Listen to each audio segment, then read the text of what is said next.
All right, all right. So we are back for the second half of Let's Talk About It with Xavier Fox.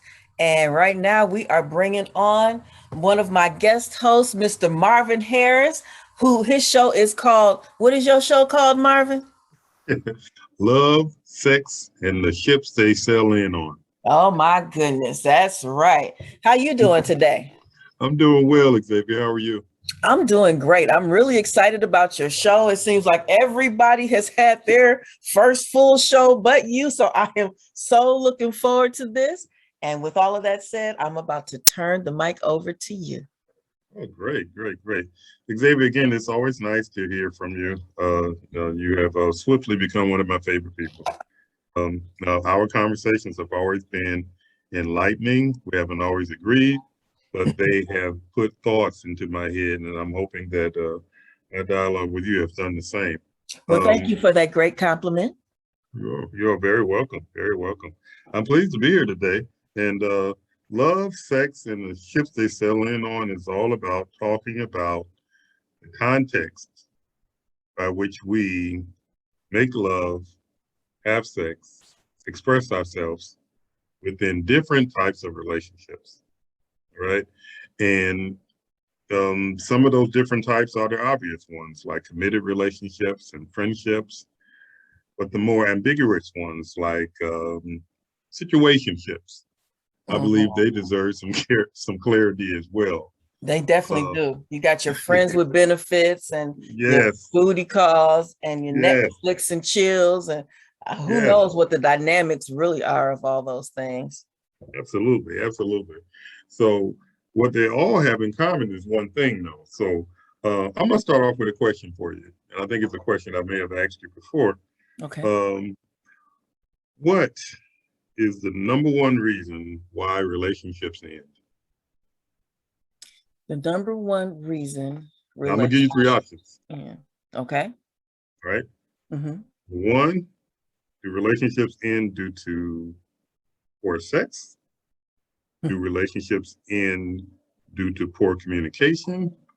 Or do relationships end due to financial problems?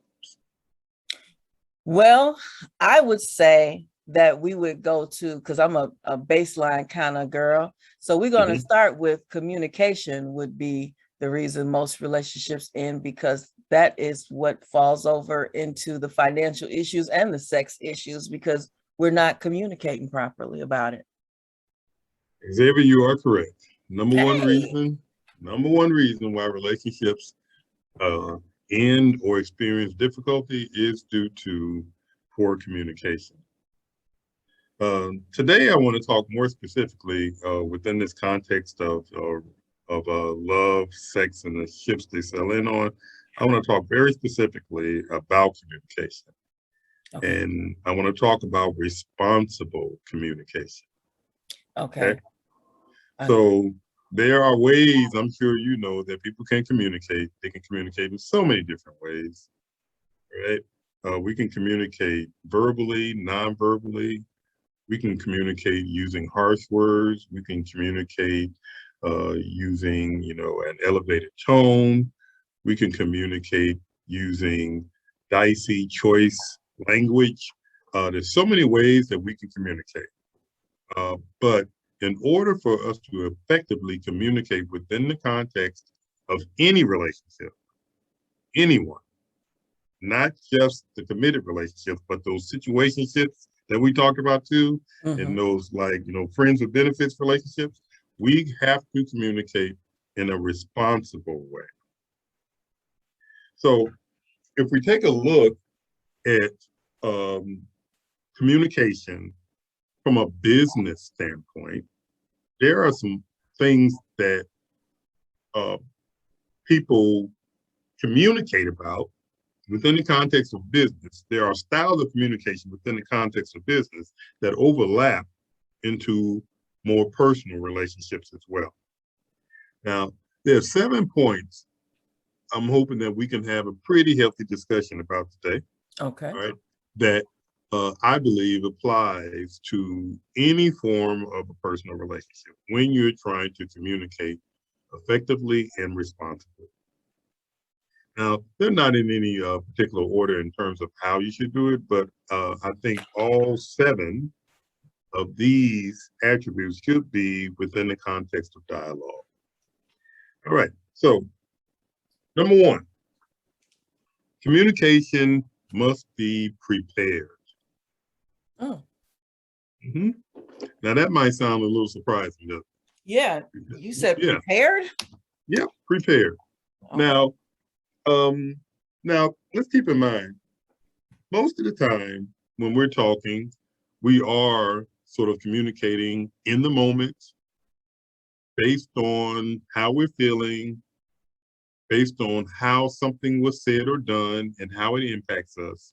Absolutely. We're not taking away from those genuine, authentic moments that we have with people.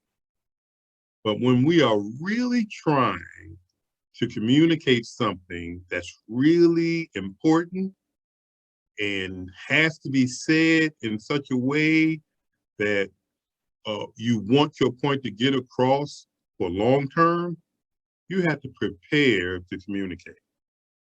Okay. All right. So, for example, when you're communicating, when we talk about preparation, you have to consider who, how, and when. So, when we're considering who, of course, that's obvious. You got to consider your audience. Who are you talking to? That's true. Okay. You got to consider the person that you're talking to. You know, there are people I can talk to the same way I talk to you, Xavier, right? And then there are people that I can't talk to that way. That's true. That's true. You're right. It's just that simple. So we have to know who we're talking to. Now, if we know who we're talking to, then we automatically know how we can talk to them. So the who and the how is very connected.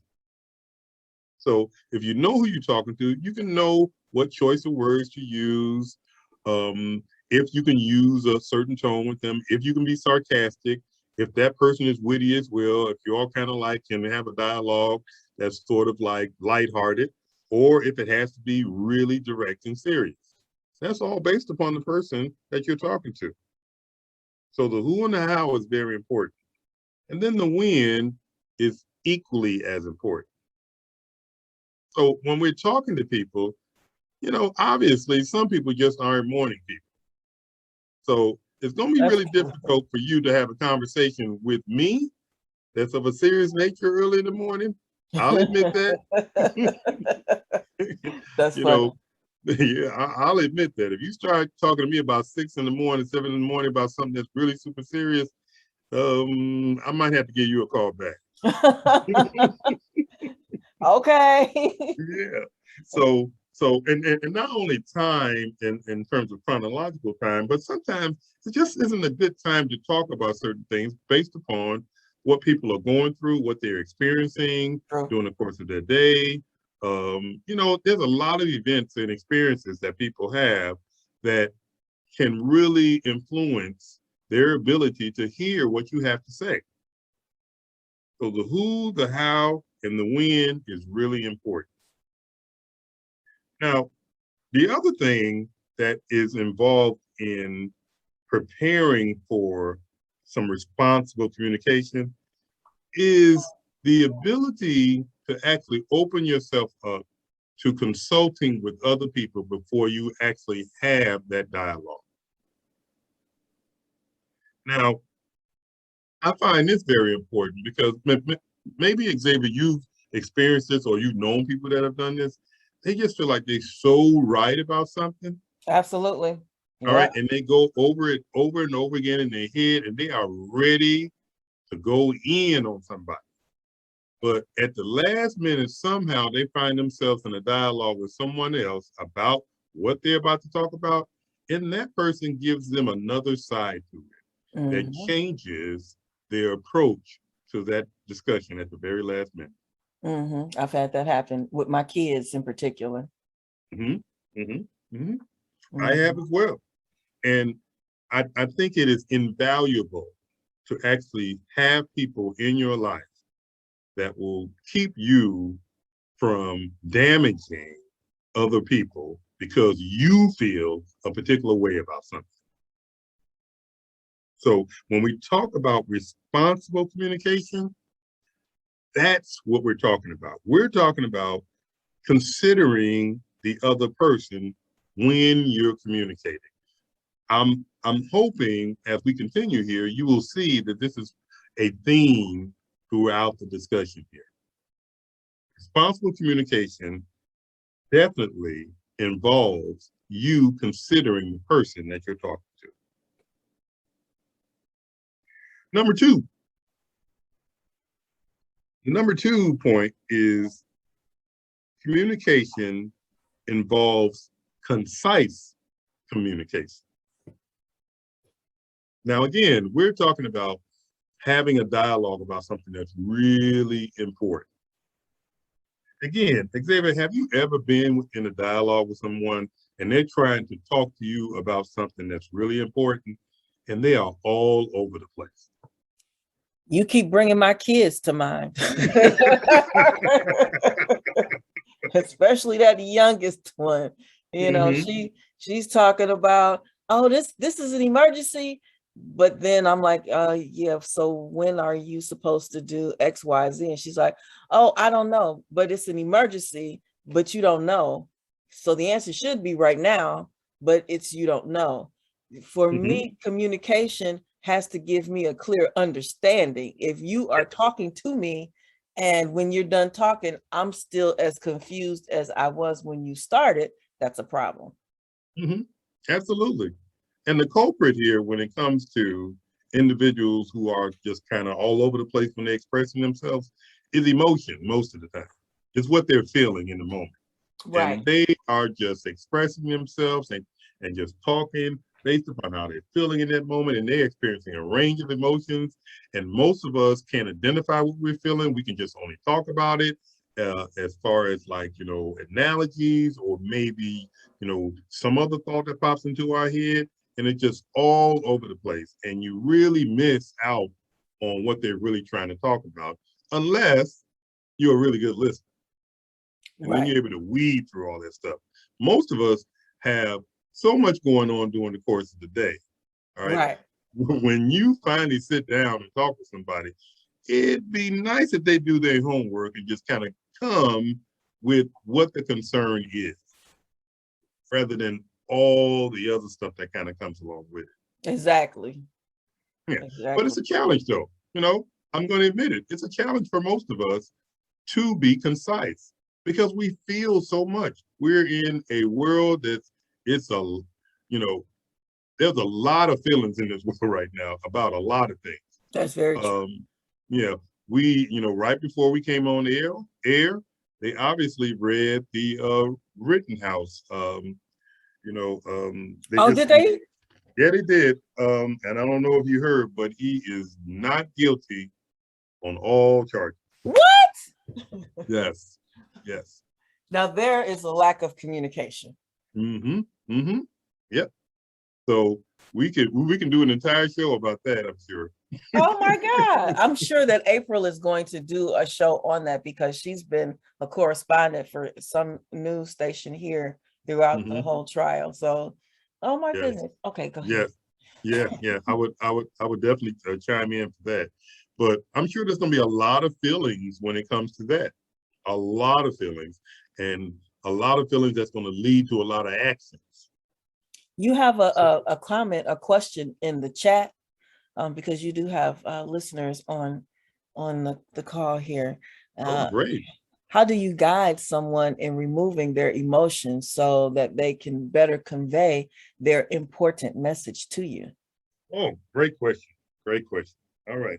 So in order to get people into a space where they can express themselves and express the point that they're making without the superfluity of emotions that really cloud the issue sometimes, we have to create atmospheres where people can actually feel comfortable talking. Okay?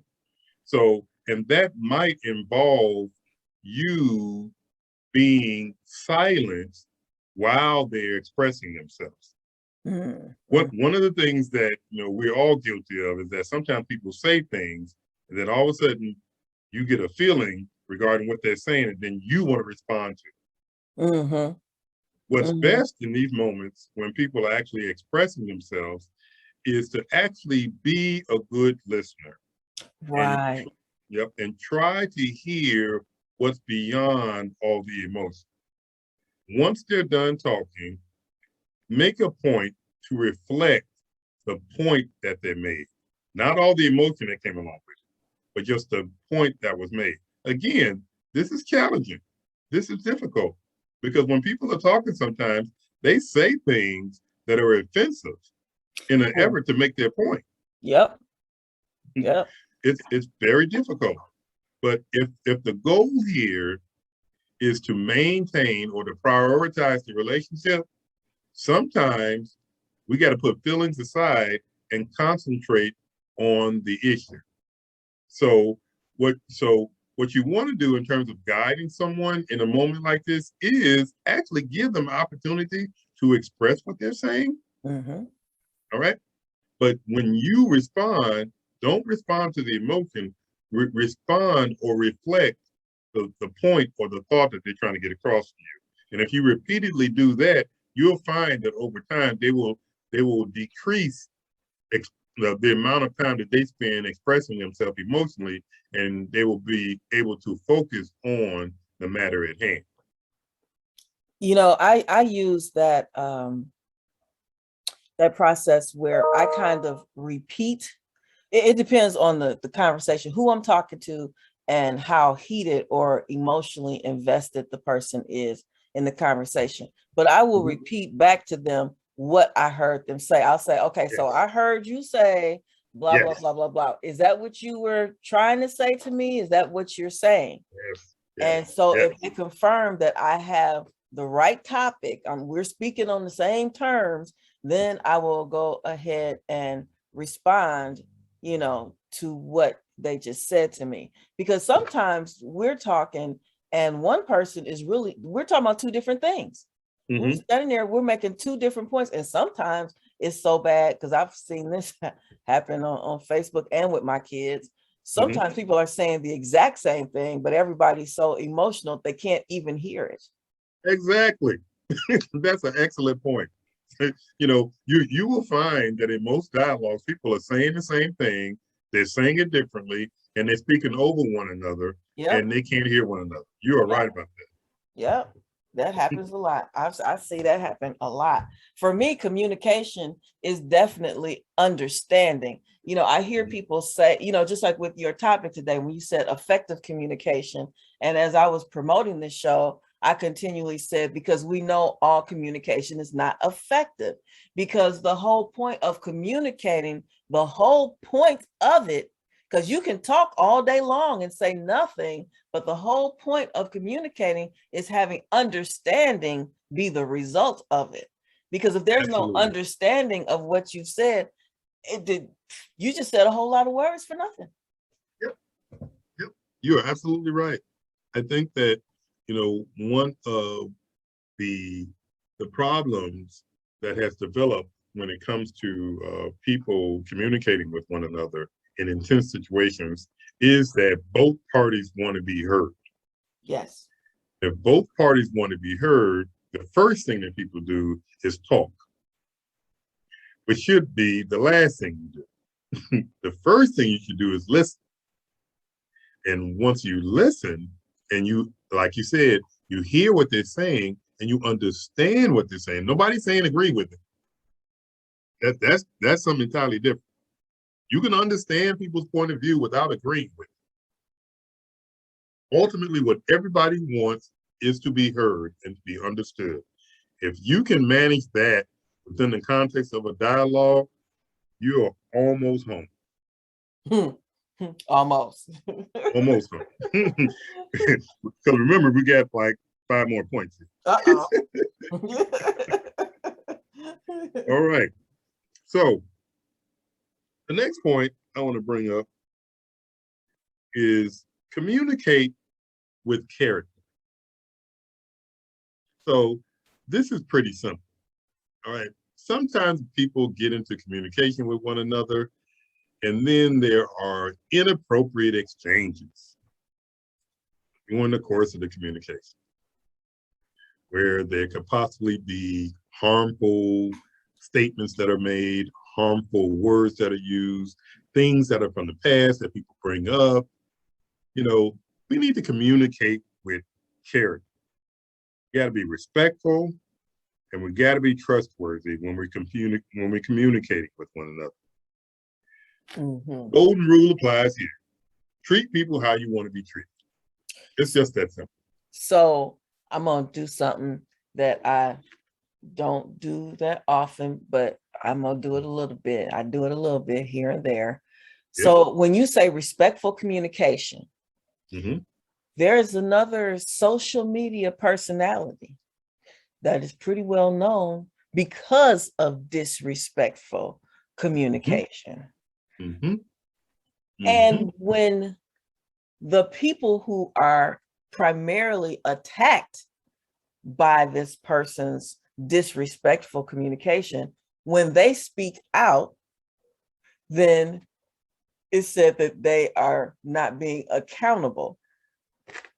So the person that is disrespectful, are they really conveying a genuine message, or are they just expressing their feelings regardless of how it's received? Exactly.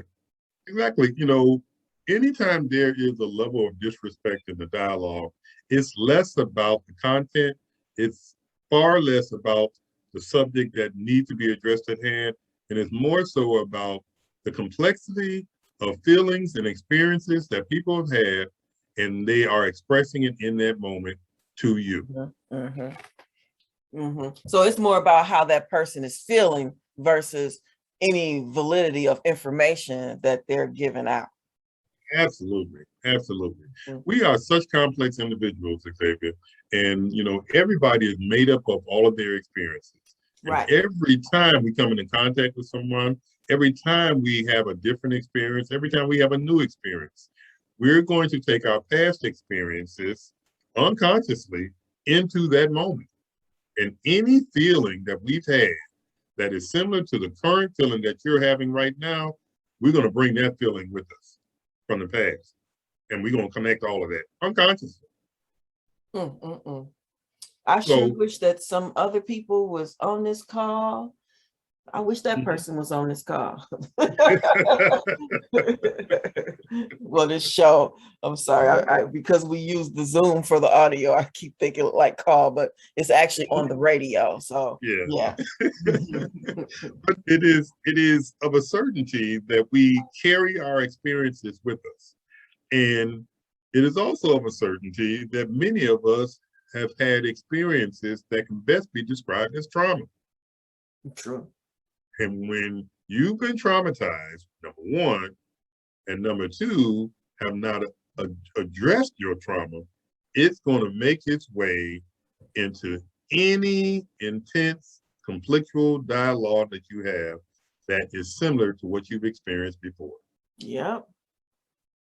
So it is of a certainty that when we communicate, we have to be very much aware that we are being respectful in the process, and that we can be trusted with information that people have given us before. Have you ever been into a conflict with someone, Xavier, where all of a sudden they bring up something from the past? It's like, where did that come from? Yeah, absolutely. My mom used to do it all the time. How am I still in trouble for that from 2 years ago? What are you talking about? Right. It is so confusing, and it does not help one to remain in the moment. Not at all. So it's challenging to say the least. It's very challenging to say the least. But okay, you have another question. Oh, great. How does Mr. Harris feel about the old adage, if you're conversing with a dog, bark? Meaning if you're talking to someone wild, then they will not get the message if you communicate peacefully and take the high road. Does he believe at all in matching someone's energy when communicating? I believe, yes, in matching someone's energy when communicating, if it's good energy. Ah. If it's bad energy, you need to bring the person with the bad energy to the higher level of good energy. Oh, that's sometimes very difficult to do. They don't want to come up. Yep, this is true. This is true. So again, if we're talking about relationships and if we're talking about maintaining relationships, sometimes when you've done all that you can to kind of create a healthy dialogue between people, sometimes you got to say to them, hey, let's take a break. We're going to have to come back to this because the way we're communicating right now is not very effective. So, so to answer that question, I don't believe in like going toe to toe with people. I think we all are susceptible to doing that, based upon how we experience certain people's interactions with us. But there is no advantage to screaming at someone just because they're screaming at you. There's no advantage to that. But I have seen over the years, over and over again, how when someone is very upset, if I lower my tone of voice over a period of time, they will lower theirs as well. I've seen it happen. I'm real calm and laid back, and I do find most times. So my youngest, I keep talking about my kids. My youngest is a bit of a hothead. She get that from her dad's side of the family. And so when she's 30 now. So when she's like in her mood and she's just going off all over the place, I tend to, well, I do that anyway. I tend to just remain me all the time. And I'm just kind of calm and laid back. And over time, she sometimes will calm down because she's the only one running around with her feathers all ruffled. And I'm just sitting there kind of looking at her, or I might even walk away. It just really depends on, how crazy she gets. I don't know if there are many people who actually want me to have a conversation with the person I alluded to earlier in the conversation, but I wouldn't even know, because I am really laid back. I wouldn't even know how to approach that because there's so much negative, intense energy. I feel I would be so completely out of my element. I would need that to come to me so that it could be in my element and calm down. Yes, absolutely. Yeah, I think that if we're talking about the same person, we will not name names. Right. That person first has to identify that there needs to be a discussion based upon what he's saying and his actions. If he's not coming to the table, that for you to come to that person, that wouldn't be a pretty healthy discussion. No, that would be a total waste of my time and energy. Yeah. People need insight, and the first thing people need insight about is themselves. Yes. And if you got insight about yourself, you can navigate the rest of the world. You really can. You can figure other things out based upon your insight into your own being. What complicates most of our interactions with people is the stuff that's going on inside of us. Our response to what's going on around us complicates us, right? But when we're on top of our own stuff, we can see the world a lot more clear. I agree. Right. So the next point, as a review, we talked about communication, being prepared. We talked about being concise, and we talked about communicating with character, being respectful. Number 4, I think it's important that we communicate as an egalitarian. It's important for us to communicate as equals. What's unfortunate in a lot of our dialogues when we are in conflict with other people, there's always that moment or those moments where we are pointing the finger and indicating to the other person that there is something wrong with you. You're doing something wrong. You have to stop doing this. I don't like it when you do that. Why do you do it? It's always the pointing of the finger. And what we don't know is that by nature, when you repeatedly do that, you put yourself in a position where the other person thinks that you are better than them. Mm. Mm-hmm. So we have to find ways to communicate as equals. One of the things in the work that I do is sometimes I have married couples that come into the office, and more times than not, one of them is going to ask me, "Am I married, and how long have I been married?" Right? And my response to them is always the same response. I say to them that it does not impact my ability to treat you if I've been married 10 years, 20 years, 30 years, 40 years. It does not impact my ability to be able to relate to you. Just as I'm able to provide therapy for you, I can also provide therapy for someone who is schizophrenic. And guess what? I've never been schizophrenic. Okay. Right. Yeah. So, this, and I like to tell people this also when it comes to trauma, because we talked a little bit about that earlier. When one has been traumatized and then it sends them into a space in their life where they're not necessarily communicating and interacting in what we would call normal ways, I say to everyone that and I take it personally, I am one traumatic situation away from being like someone who is schizophrenic. I am one traumatic situation away from being like someone who is experiencing extreme anxiety. I'm one traumatic situation away from that. So as a result, it because I think that way, I'm able to relate. I don't see people who are maybe navigating the world in a different way from me as someone that's less with me, or they're the problem. All right. And I got their solutions. I don't see it that way. I see myself as an equal to everyone that I come into contact with. And I see them as equal to me too. And I think that's the way we find solutions. We can talk forever about the current polarization that's in our nation right now. And there are extreme differences in terms of opinions and belief systems. But one thing that is certain is that we're all equals. Whether people believe it, acknowledge it, or not, we are equals. And when and if we communicate as equals, we can effectively resolve issues and get things done. All right.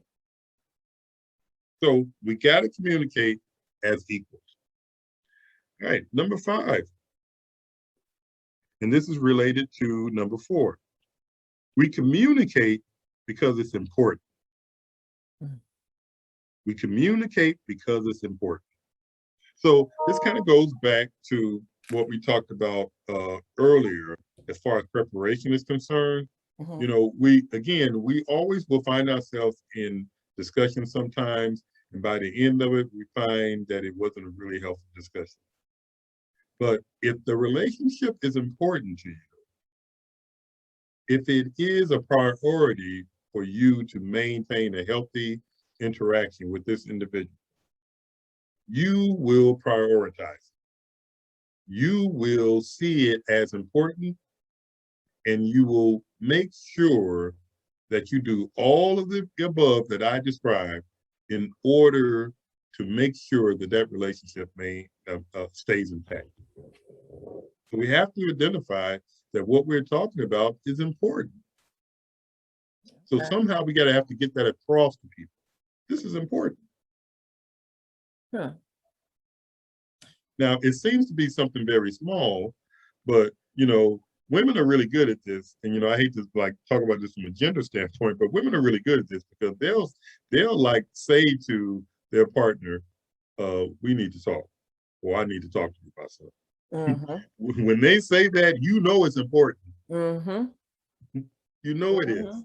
So when we're having communication, we have to find ways to inject in the dialogue that this is important. And it should not be like looked at as something that's not meaningful.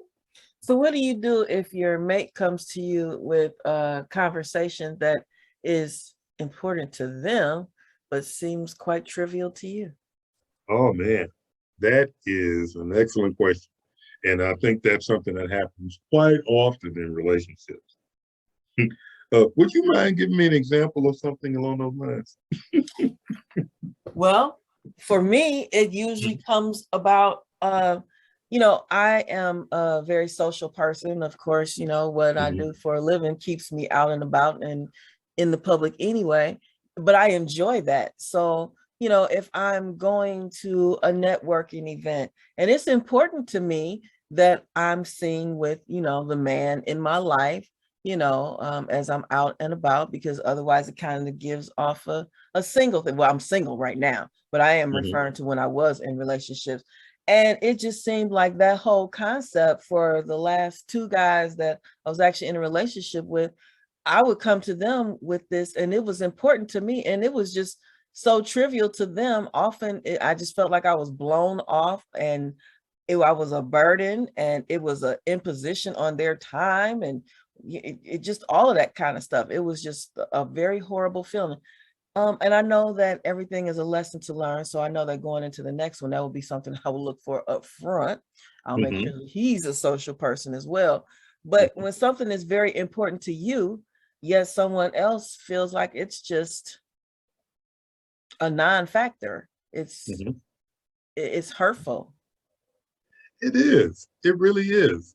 And with the example that you gave, where you are, and I know that you're a very social person, and you thoroughly enjoy the energy that comes along with interacting with other people. Yes. And sometimes we draw the opposite in terms of mates who don't necessarily prioritize that or get that kind of energy or need or see that as a need in terms of energy that they, get from other people on a consistent basis.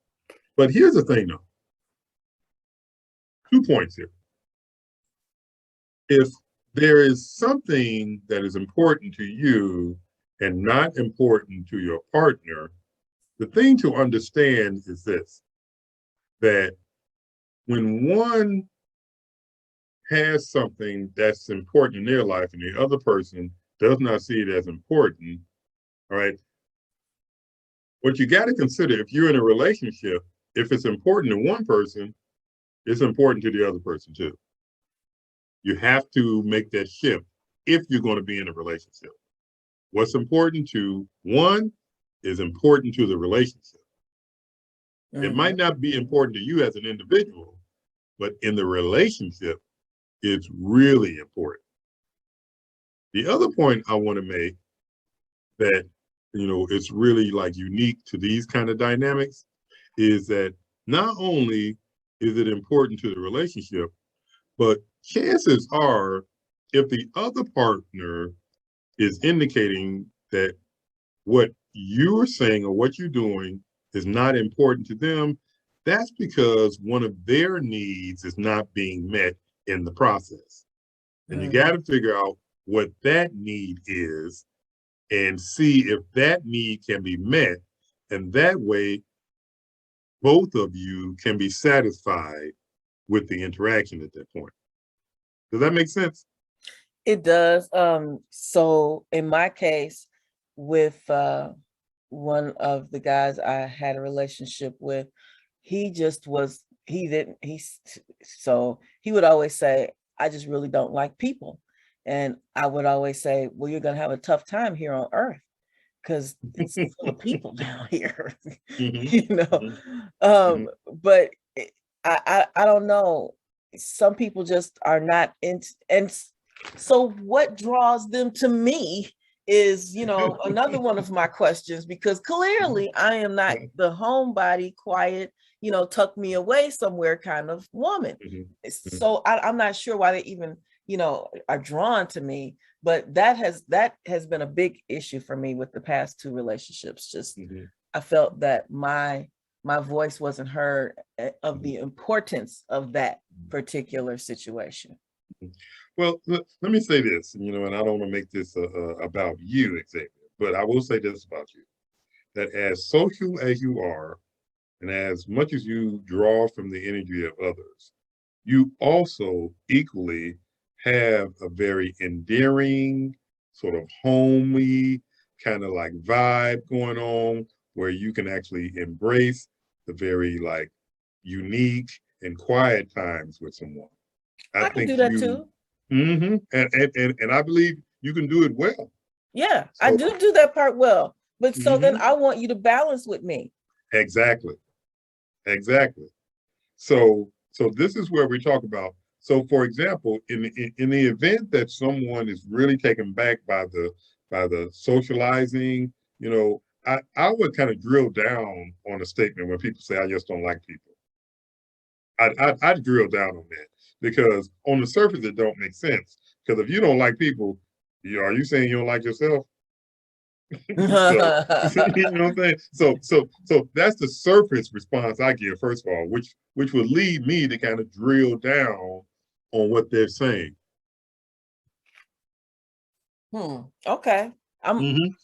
I'm gonna ask that the next time. Yeah, yeah. What But do you mean hopefully I by don't that? ever run into that again. But if I do, that's gonna be my question. So you don't like yourself, or are you not people? Mm-hmm, mm-hmm. Or after you drill down and you ask them, what do you mean by that? Another question could be is that so, um, you know, what is this about? Is there something that you need more within the context of this relationship, or is there something about me that you like more than the social side, or do you feel like you're not getting enough of that side? Just kind of like send a flurry of questions to kind of encourage thought and discussion.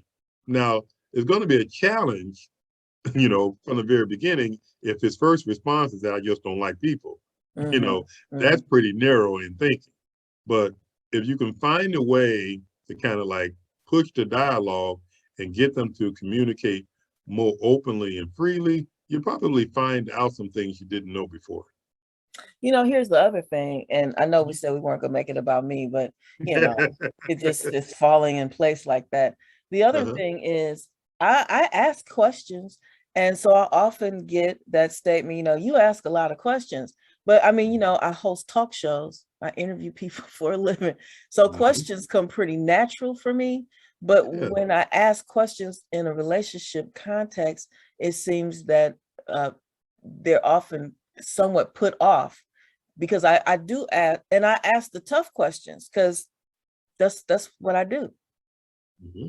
Hmm. Not Hmm. to mention I'm Absolutely. a certified coach too, so I kind of already know a few things, so I'm picking your brain because it needs to be Yeah. picked a little bit. Hmm. Yeah. Yeah. I think the beauty of dialogue and the beauty of like language is not properly used within the context of relationships because people come to relationships again with their experiences. Yes. How many of us, how many of us came from backgrounds uh, when we were told you speak when you're spoken to, Mm-hmm. or you're told, you be quiet when you're in the room with grown people. You seen You and not know, heard. yeah, you're seen and not heard. How many of us come from backgrounds like that? And those are very impressionable times in our life. Mm-hmm. People want to say that, oh, I'm grown now, I can automatically change. No, Mm-hmm. when you're a child, those are very pivotal moments in your life where impressions are made and it becomes your default. Mm-hmm. All right. And in moments where you might feel challenged, you're going to always go to your default. And what most people do who've been raised that way or were not encouraged to express themselves or to speak, when the adult times come, when they need to talk about the way they feel, right, it is very challenging for them. Mm-hmm. So it does not surprise me, Xavier, when you come into contact with men, and not just you, but many people, when they come into contact with people, there's this challenge to communicate because they were not told it's okay to communicate when they were younger. One of the best things that ever happened to me, I know, was the liberal arts education.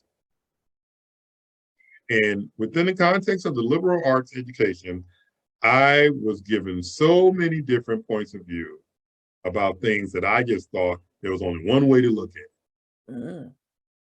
But once I went to college and I realized that there's so many, and one of the things that really impressed me is that I took a class in religion, and at the time, it's probably far more now, but at the time we studied well over 300 different religions. Okay. And I had no idea. Mm. From my background, I just thought it was Christianity and that was it. Yep. Mm-hmm. I go to college and they start introducing me to all different kinds of religions. Mm-hmm. So there's so many different ways that we can look at things and so many different ways that we can communicate if we allow ourselves to tap into it. But again, our backgrounds may have been of such that communication wasn't really important. You just do what you're told and that's it. Yep. Yep. And certainly that's not yours. No. But that is how I was raised. My mom was very Mhm, strict and very critical, and I'm an mhm, only child. And so it mhm, was the seen and not heard and all of that kind of stuff.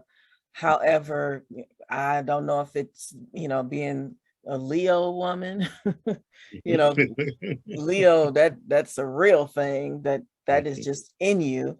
Or if it's just because my purpose, I feel my purpose is to speak to masses of people and mhm, share information, helping people learn and better their lives and create the life that they desire to live ultimately. I yeah, know that is my purpose. And yeah, so to not speak would make me feel as if I was going to explode. And that's how I feel in relationships now, when that whole mhm. statement comes up, well, you ask a lot of questions, or do we have to talk about that now? Well, when else should we talk about it? It's happening in Exactly. like 30 minutes. So I need an answer now. Mhm, mhm. Relationships are tough when it comes to really conveying your emotions and still taking into consideration how someone else feels. One of the worst things, and I'm just using this because it is a Mhm, situation for me, and it is, the communication issue for me. But when you talk someone into a situation, which is something you never want to do, is talk someone into a situation. You mhm, want that person to be in that situation because that's where they want to be. Because when you talk someone into a situation, and then what happens is the emotion, or what is the word I'm really looking for? The reaction that you mhm. get physically when someone is where they don't necessarily really want to be. Because sometimes people will fold and just give in to you, because they feel like maybe she'll shut up if I go. Mhm, mhm, mhm, mhm, mhm, mhm. That's not a Yep, good time either. That's not a good time either. it's not. It's not. And not only do they feel like, okay, maybe if I shut up, well, things are past. I think one of the things that kind of governs people's responses in relationships is, you know, not wanting to lose people. So, people will agree to certain circumstances, even though deep down inside they have issues with it. They will agree to certain things because they don't want to lose the other person. Now, that's another topic that we can discuss because much of our communication also is grounded in our insecurities. We Hmm. all bring insecurities to the table, Absolutely. right?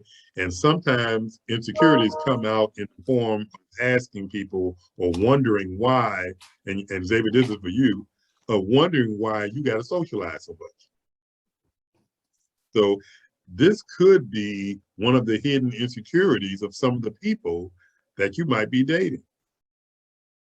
So, we all have those, and we got to be courageous to have discussions about our insecurities if we're going to be in a relationship, in any form of it.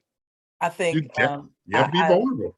I alluded to that on a post, and I think I can't remember exactly what I don't know if it asked for the deal breakers or if it was asking what you were looking for. I think it was the deal breakers.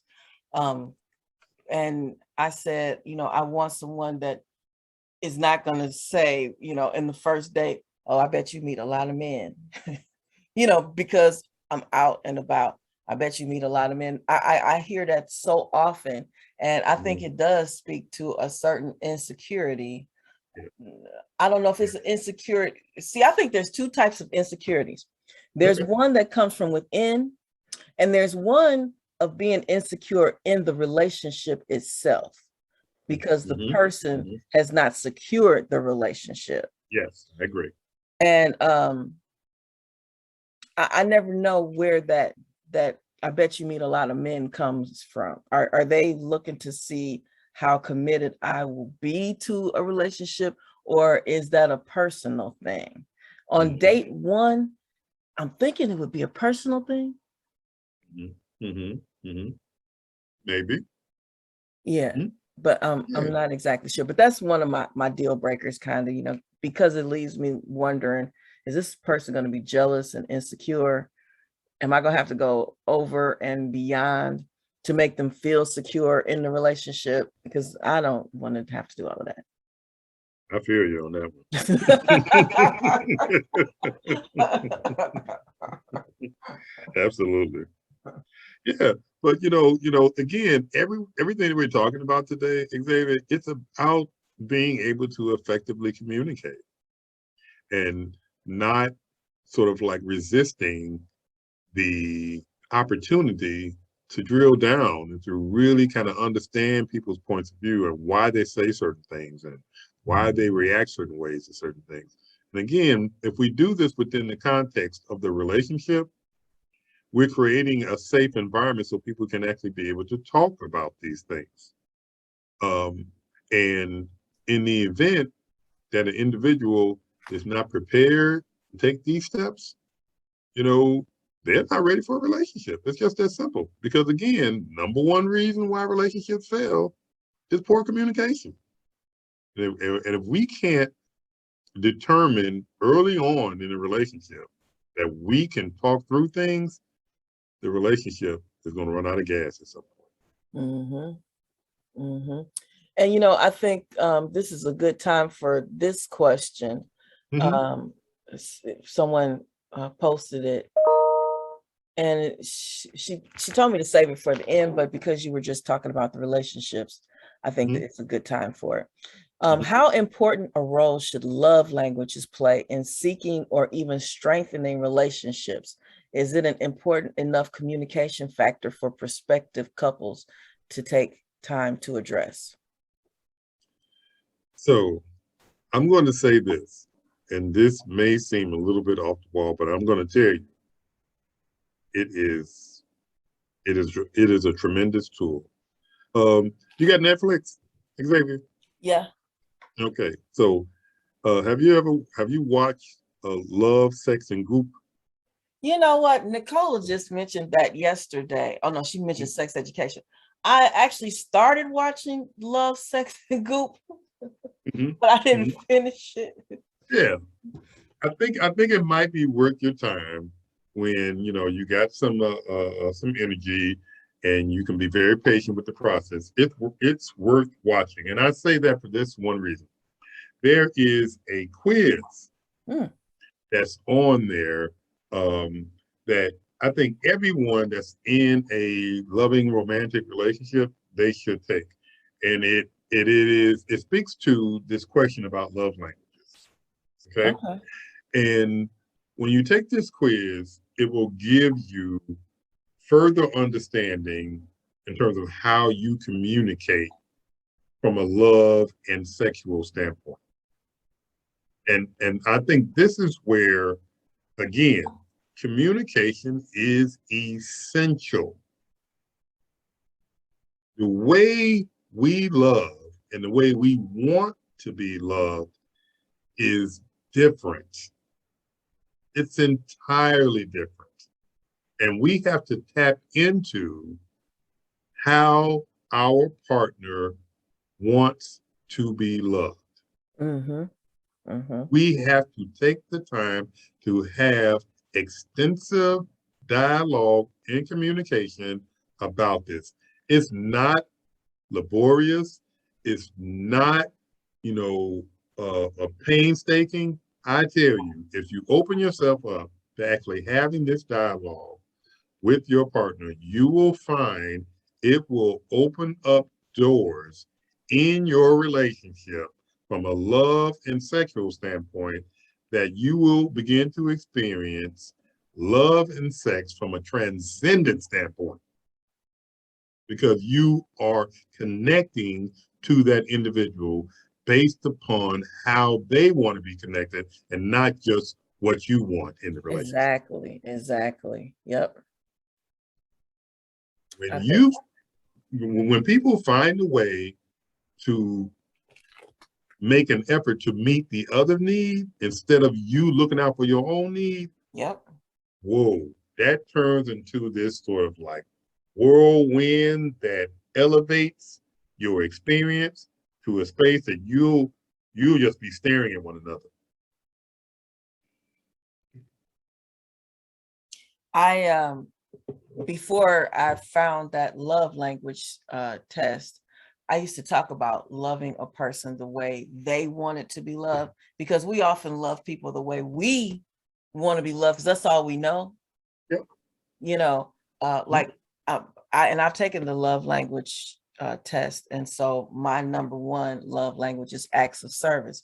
So I tend to do things for people. That's how I show love, because that's how I receive love. But you have people that might be physical touch, quality time. They may be what's that other one? Words of affirmation. Yep. I'm horrible with love, with words of affirmation for the most part. I, I'll tell you sometimes, but for the most part, I could do the quality time and physical touch and acts of service, because those are my top three as well. Yes. I even am better at doing the gift giving. Mm-hmm. I'll buy my guy, because I like to spoil my guy, just like I like to be spoiled, but I like to spoil my guy. So I'll do that. But the whole lip service thing, it I don't know. That's the one part of talking that I didn't get. Which is surprising because of the field that you're in. Right, exactly. But I make it a conscious effort to say things. For years now, I make it a conscious effort, because I've been talking about doing relationship discussions since 2002. So I'm aware of what I need to do, and I often suggest taking the love language test, because I think that it's a great tool to find out, and so the what is it, Love, Sex, and Goop or something like that. I did start to watch it, but you know what? So I was just watching on my own personal time and stuff, and I wasn't really fond of some of the bodies. So I turned over and went to sleep, because I'm like, oh Lord. And I never just picked it back up. So yeah, I would say to you, kind of like press forward with that, because I think there are some nuggets in there of things that you probably know already, Xavier, and that you can actually look at it from a different standpoint.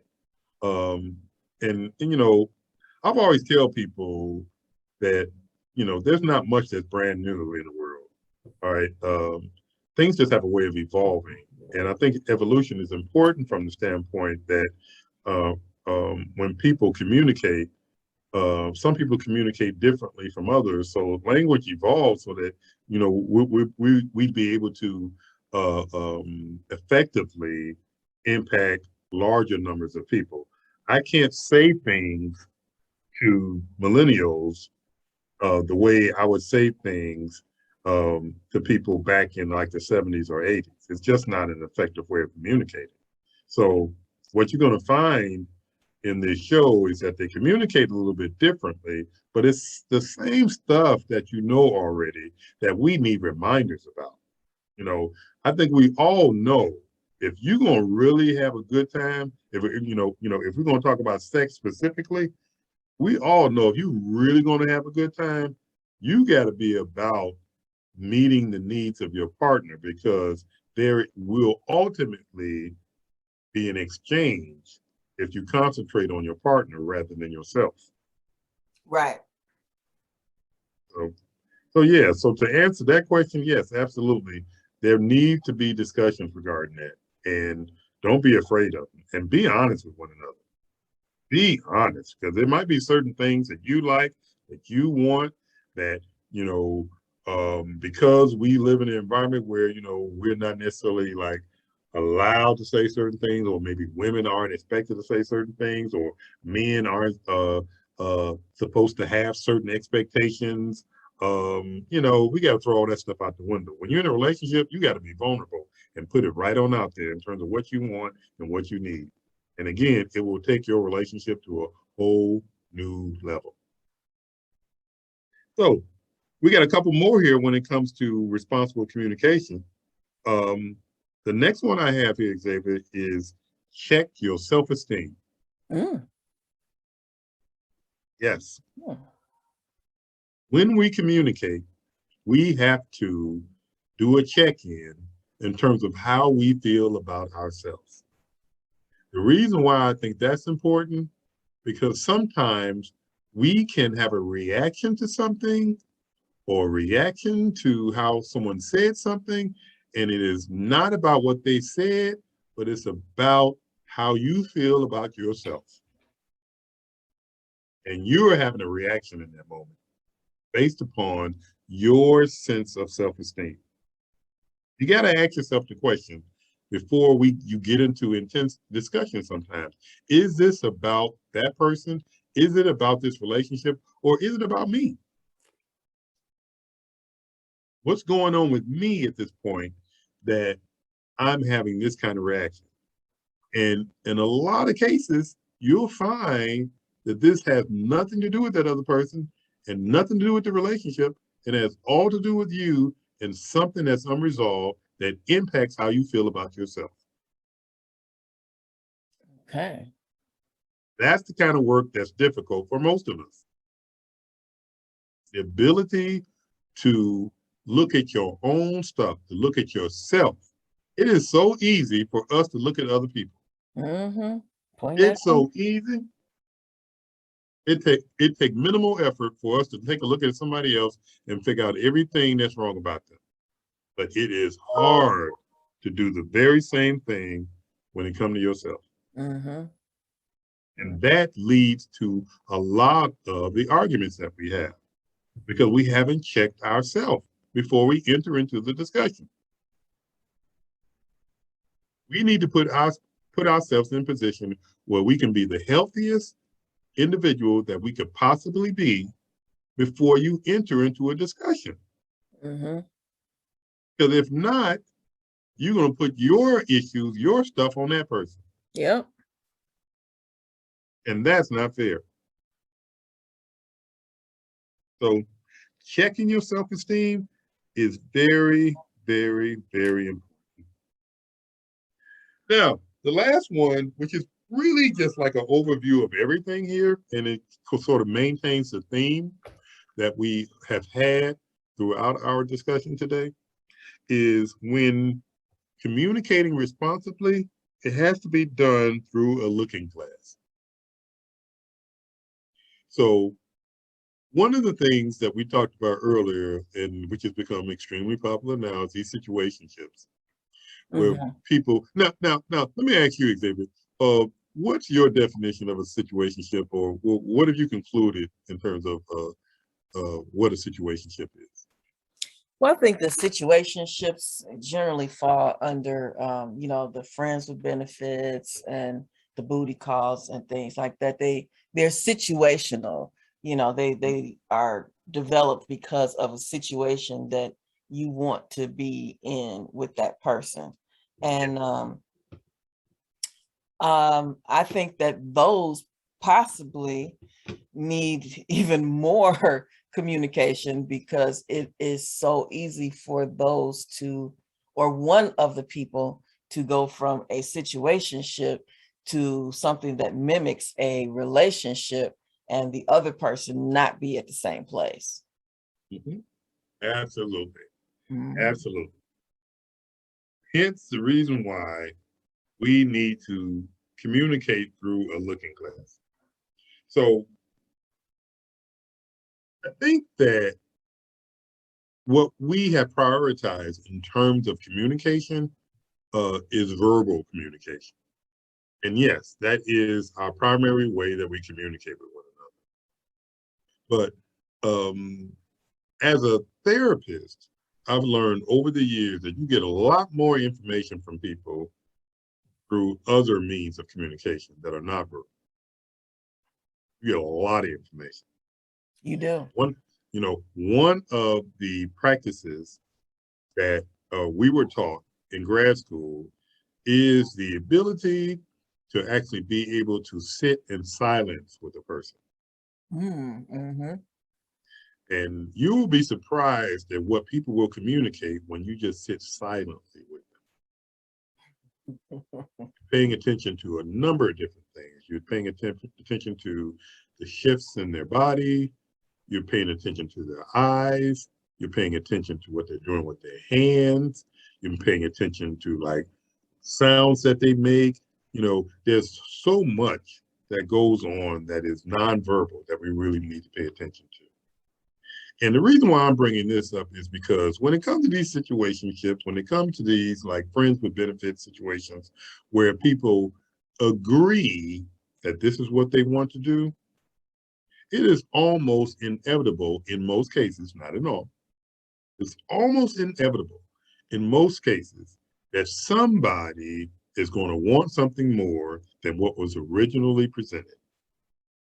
Mm-hmm. Which means it is time to revisit the initial discussion. What typically happens in situations like this is one of two things.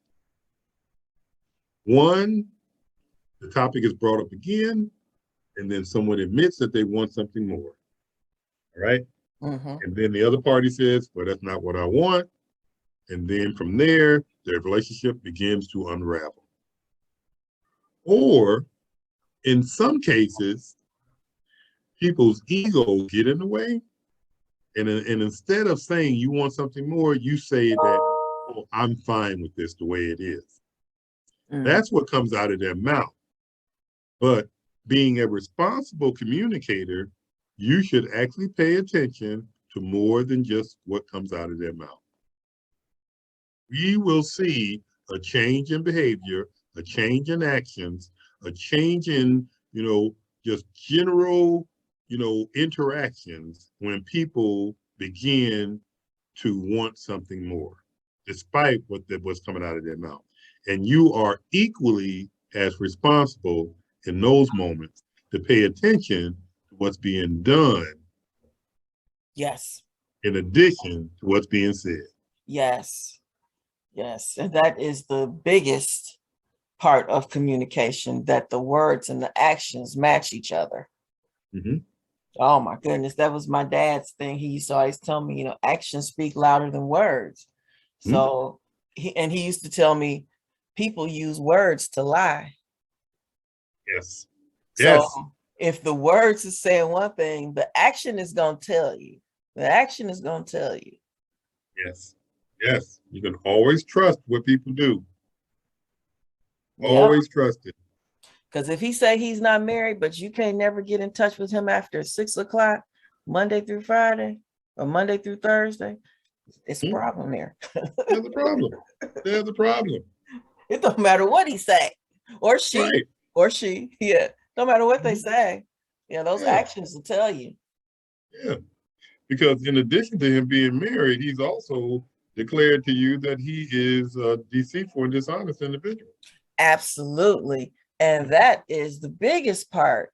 And this is, and so here I go again off of my tangent. This is the thing. When married men come at a single woman and they tell you, they're like, I'm going to tell you up front that I'm married. So it seems as if they think they're establishing some honor system or level of truth.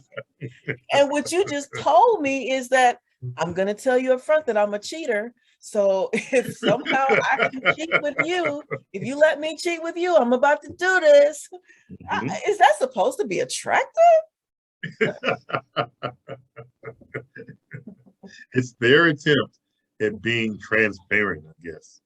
They are transparent, but I'm seeing something that they're probably not trying to show me. Right. Exactly. I agree with you. But you are so on point. They are showing you that they're deceitful, that they're liars. Yes, you are so on point with that. Continue on, sir. So, when we talk about this looking glass, it's really important, that we consider others when we're communicating. And we consider all of that individual, not just what's being said, but what's being done as well. We have to consider all that, right? And each of us can and probably have at some point in our lives, sort of selfishly navigated relationships. And when that has never been the intention, in order for anyone to be in any form of a relationship, it involves more than one person. Mm-hmm. So there's no way that you can selfishly navigate a relationship. You have to consider other people. So when we talk about responsible communication, we will review again. There are 7 points. And again, like I said from the beginning, these are points that you can practice when you know you got to talk about something that's very pivotal in your relationship. Number 1, you got to communicate in a prepared way. You have to think about who you're talking to, how, and when. And you got to think about, opportunities that you may have to consult with other people before you have the conversation. Mm-hmm. Number 2, we have to be concise when we're talking. We have to find ways to narrow our thoughts and what we are experiencing into fewer words and be less emotional, because sometimes that becomes very distracting when you're trying to communicate. You got to communicate with character. You got to be respectful and trustworthy when you're talking to people. You can't bring up old stuff all the time when you're in a conversation with someone. You can't do name calling and threatening comments when you're having communication with people. It's not healthy. Oh. Number 4, you have to communicate with people as if you all are equals. Nobody is better than the other one. You may have had more experience in relationships than the other person, or the other person may have had more partners. Whatever the case, you're still equals within the context of the current relationship that you are in. And you got to communicate in that way. The other thing you got to remember is that when communicating, you have to understand that what is being communicated is important. You got to find a way to get that across to your partner, that this is important, what we're talking about here, even if it's initially not important to the other person. If you're in a relationship, whatever is important to one is important to both. Mm-hmm. Number 6, you got to check your self-esteem before you enter into intense dialogue with people, right? You don't want to project who you are, what you're experiencing, how you feel about yourself into a conversation, and that's really about something else entirely different. And then the last point is the overall point. You have to communicate through a looking glass, which means you got to consider other people when you're communicating, and not just what they say, but what they do as well. All right. So the question is, are we our brother's keeper? In some ways we are. We have to consider the other person when we're interacting with them. That's responsible communication. Okay, you have a comment, and he says you need to write a book, Mr. Harris. Oh, that's very kind of him. Uh-huh. I just don't have patience for writing.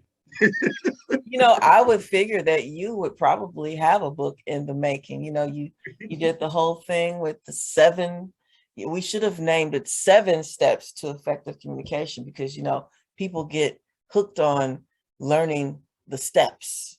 We should have said 7 steps to effective communication. That was definitely good. And well, Xavier, maybe me and you can work on it together. what a book. Yeah. Okay.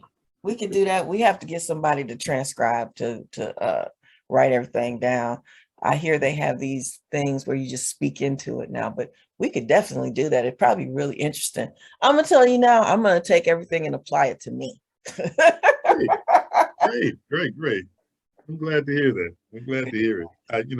I my my thing has always been that in order for us to really connect with one another, and that's what's needed, we got to find ways to connect more with one another, and not just from a romantic standpoint, but just a meaningful human standpoint. We got to Yeah. find ways to connect with one another, because when we connect with one another, we can actually address the ills in our communities, in our nation, in our world, in our families. We can actually effectively get things done if we connect with one another. And the greatest point of connection is going to be communication.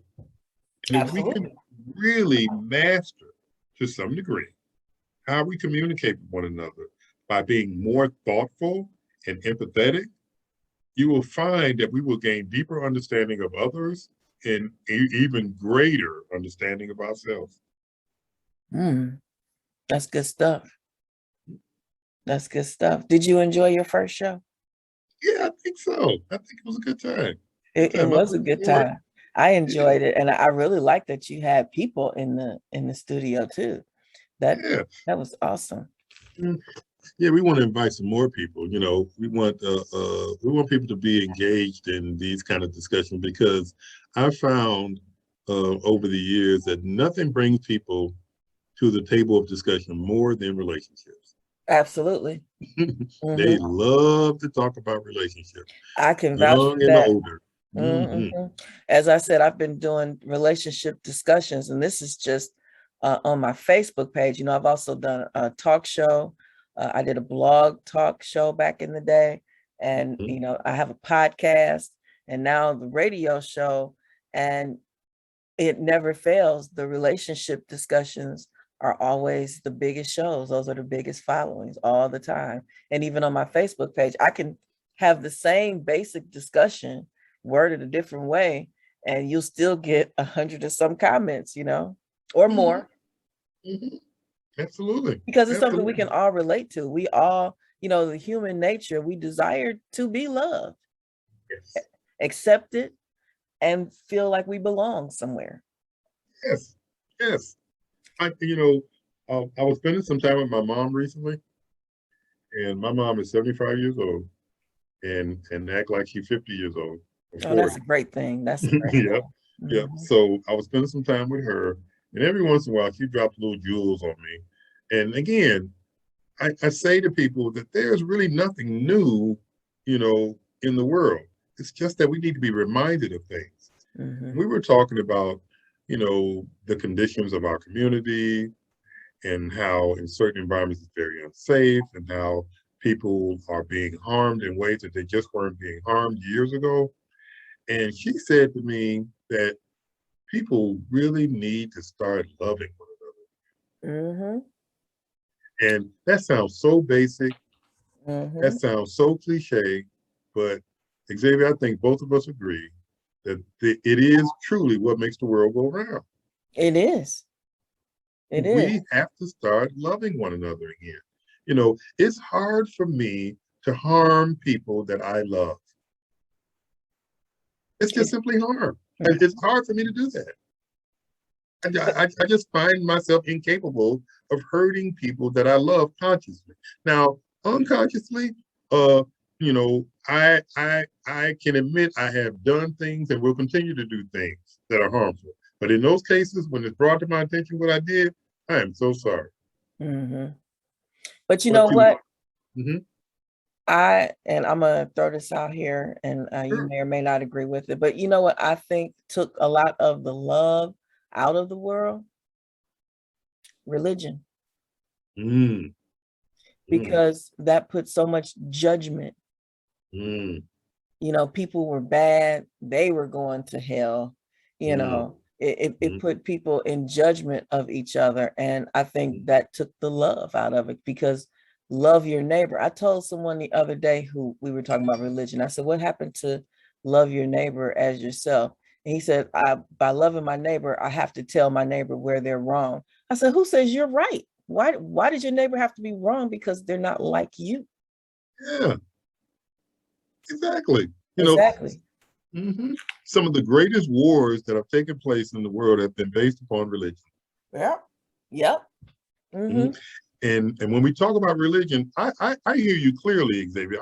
When you talk about religion, you're not talking about spirituality. You're not talking about God. You know what I'm saying? You're not talking about higher power. You're talking about religion. Yeah. And religion is something that has been historically created and injected by our own frailties and humanity. All right.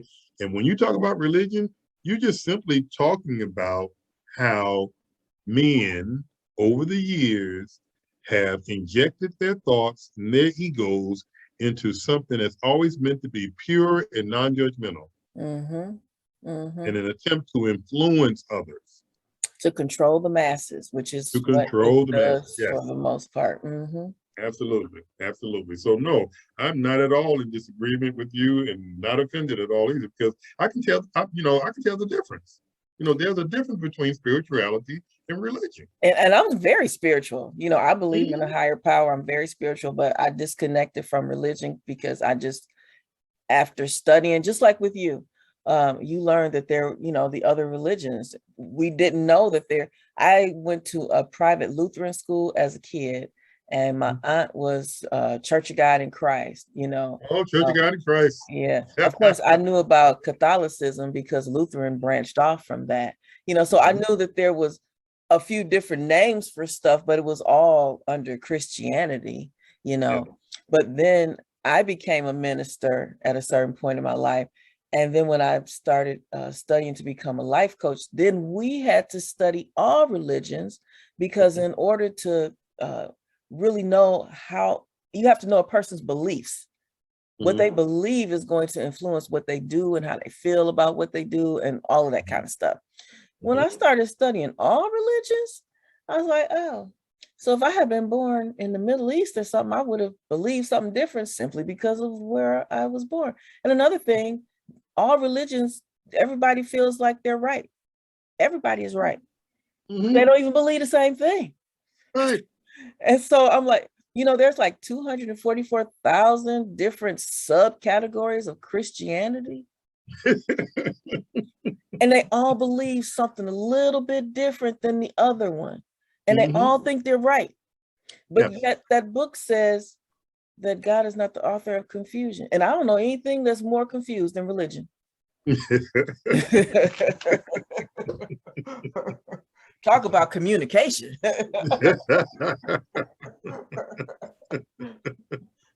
I hear you. I hear you. I'm in agreement with you.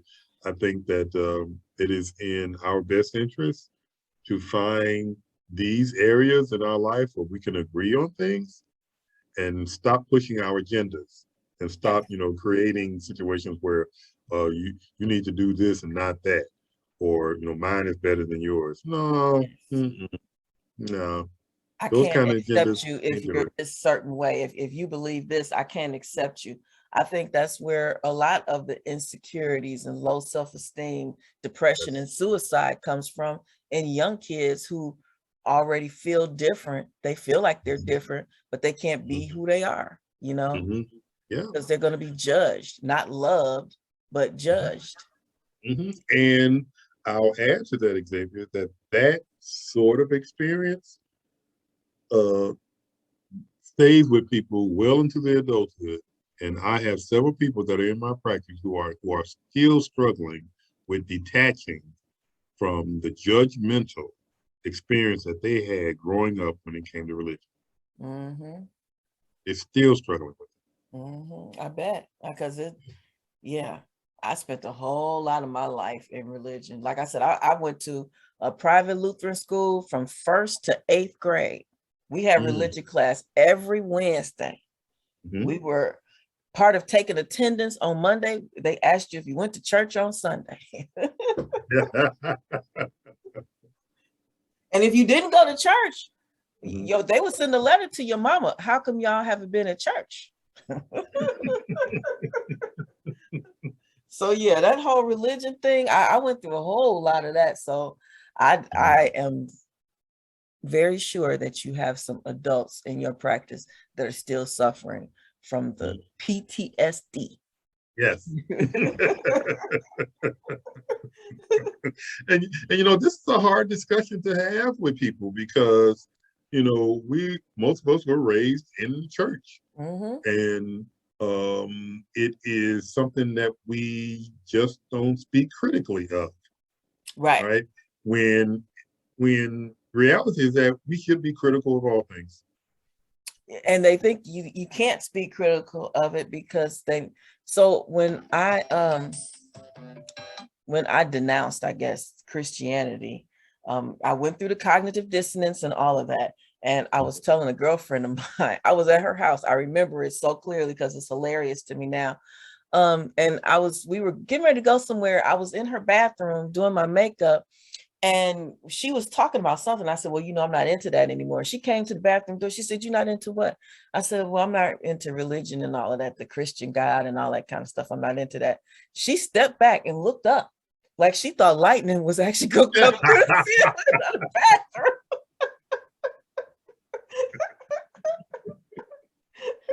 Oh man, that's too much. Oh my God. That was too. And so then I looked up. I was like, yeah, nothing happened. Right.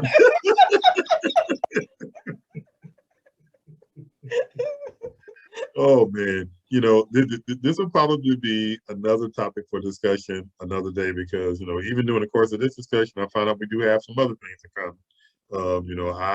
I spent a generous amount of my time within the Church of God in Christ, and I also studied to be a minister and was a minister for a little while too. Okay. So, yep. So this is a discussion for another day, and I think it's a healthy discussion that we can have with our community. Absolutely. But without people feeling like we're attacking the church or attacking religion. We're not attacking it.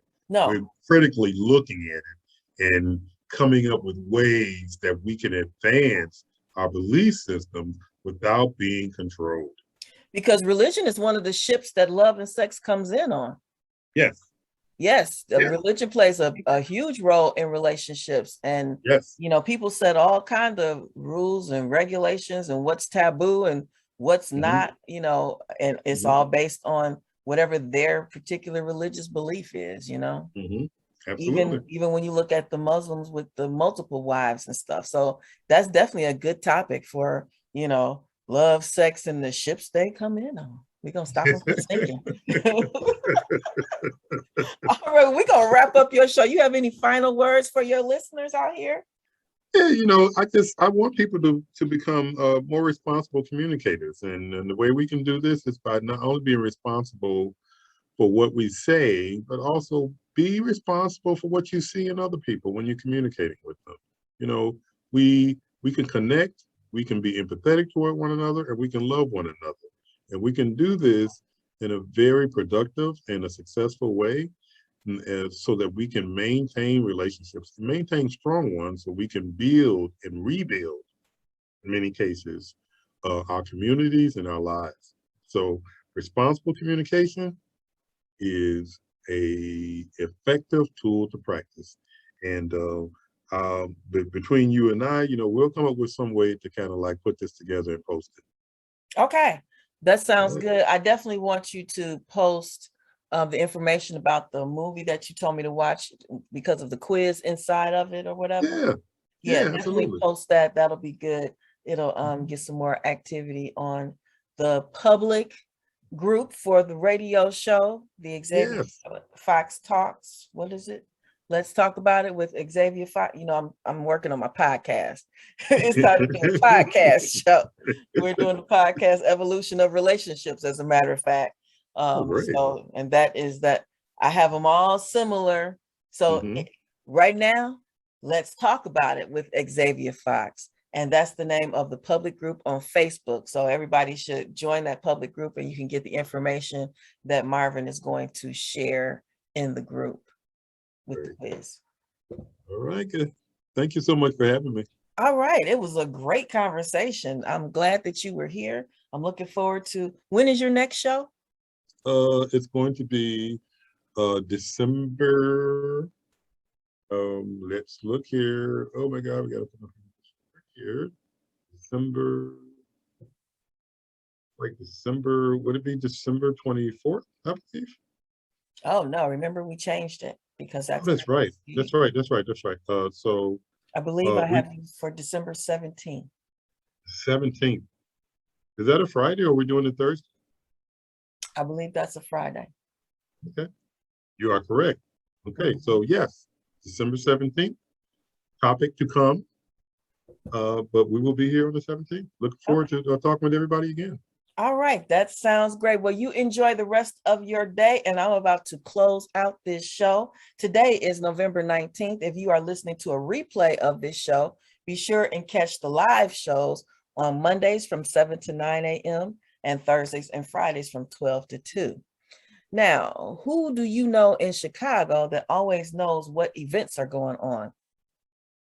Did a name come to mind? If so, please connect me to them. If you are a promoter in Chicago and would like to Zoom in on Thursdays to promote your upcoming events or shows, please visit my Facebook page, Xavier Fox, to get Zoom information. My monthly podcast, as I just mentioned, is scheduled for December 5th from 3 to 4 p.m. That is a Sunday. We will discuss the evolution of relationships. Men and women will share their viewpoints on how dating, relationships, and the view of marriage has changed. I have some of your favorite Facebook personalities lined up for this discussion, so keep an eye out for the promos, which will be coming soon. The show will be aired live on my Facebook page and on my YouTube channel, Xavier Fox Media. Make sure you visit my YouTube channel, Xavier Fox Media, and click subscribe so you don't miss any of the upcoming podcasts. And you can watch my talk shows and podcasts you've not seen yet. If you'd like to connect with me on social media, you can find me on Facebook, Instagram, Twitter, and LinkedIn as Xavier Fox. That's X-A-V as in Victor, I-A-F-O-X. Xavier Fox, not Xavier Fox, Xavier Fox. My book, The Men in My Life and What I've Learned, is available on Amazon in Kindle format and paperback. You can also purchase an autographed copy on my website, xavierfox.com. Be sure to visit my website for information on all the upcoming shows and events. I do produce events as well. And there's also merchandise such as t-shirts and coffee mugs on there. Now, next week, you will get the replays of your favorite launch shows from October. So if you missed them, here's your chance to catch them again. On Monday, April Prayers replay will play. On Thursday, Inyatu and Marvin Harris, who we just heard from, they did a relationship Q&A. We heard from the guys.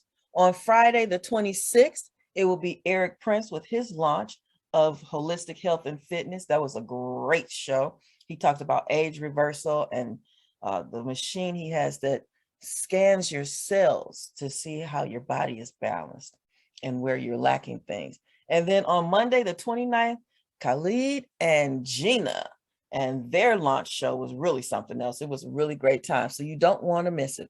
So I am signing out till Thursday, December 2nd for the lunchtime talk from 12 to 2 Central Standard Time. We'll come back strong with Miss Rita Stewart, Open to Love. I wish you all a happy Thanksgiving. Enjoy your family and friends. That's what the holidays are really about. And I'll see you back here on Thursday, December 2nd. So stay safe and be prosperous. And I am out of here.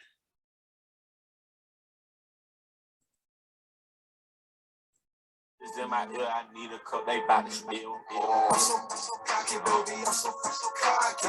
I'm so cocky, baby, I'm so cocky. I'm so cocky, baby, I'm so cocky.